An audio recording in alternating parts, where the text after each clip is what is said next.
Is Kashmir becoming Palestine? On August 5th, India revoked Kashmir's semi-autonomy, deployed thousands of additional armed forces, confined 4 million people to their homes, and cut them off from each other and the outside world by blocking their internet, cell phones, and landlines. To draw parallels between Israel and Palestine and India and Kashmir. But are the two that similar? Both Kashmiris and Palestinians were promised self-determination by the UN in 1948. Palestinians were meant to get a state of their own, and Kashmiris were meant to have a referendum to decide whether they wanted to be part of Pakistan or India. But neither happened, and both Palestinians and Kashmiris have been struggling for independence ever since. Palestine today is made up of the West Bank. This chunk of land home to 3 million Palestinians, east of Israel and the Gaza Strip. Since 1967, Israel has occupied the West Bank, and more than 60% of it is under Israeli military control.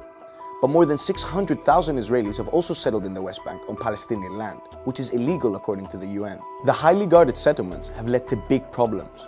The movement of Palestinians is restricted in their own territory in order to keep the settlers safe. Many have been cut off from their own agricultural lands, and Israel has seized even more land to build settler-only roads. The West Bank is very different than India-administered Kashmir because it's considered an occupied territory. And while it's under Israeli control, it isn't technically part of Israel. Kashmir has been part of India since 1948. Kashmiris are Indian citizens, but one of the conditions of Kashmir acceding to India was that it would remain semi-autonomous, and that there would be property laws that would protect Kashmir's demography. But India just revoked this.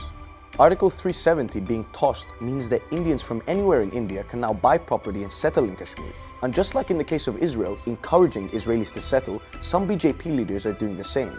Kashmiris say that the settlers may be used to alter the demography of Muslim-majority Kashmir to a Hindu majority, so the idea that Kashmir could be becoming similar to the West Bank isn't that far off. Both Palestinians and Kashmiris have tragic histories. In 1948, between 700,000 and 900,000 Palestinians were forced to flee their homes. Today, 1 in 3 refugees in the world are Palestinians. India and Pakistan have fought 3 wars over Kashmir, and they left 70,000 people dead. While there's a military occupation in the West Bank, India-administered Kashmir has 700,000, yes, 700,000 armed forces stationed in this valley, and it's considered the most militarized place in the world. Both populations have to endure the daily burden of military checkpoints.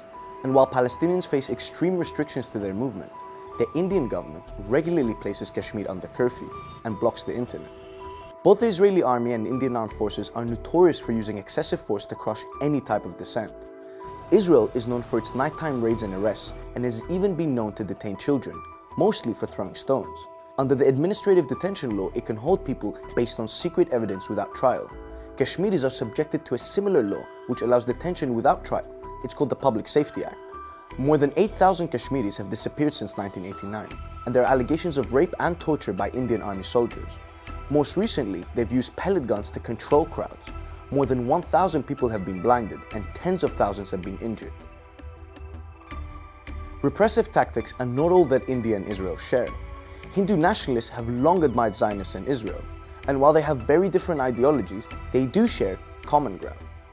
They both believe in an ethno-religious link to an ancient past, which they believe gives them claim to land and supremacy over other ethnic groups. For Zionists, it's their claim to Israel, the birthplace of Judaism and home to Jewish holy sites. And for Hindu nationalists, it's to purify India by containing Muslim influence. Kashmir, the only Muslim-majority state in India, is at the heart of a nationalist vision for a Hindu India. And this mutual admiration shows. Israel's Prime Minister, Benjamin Netanyahu, and India's Prime Minister, Narendra Modi, have a bromance. And they are partners in defense. Israel is supplying India with the latest military technology, weaponry, and even training. So while the struggles of Palestinians and Kashmiris are fundamentally very different, when people say India's decision to revoke Article 370 was straight out of an Israeli playbook, they may not be wrong.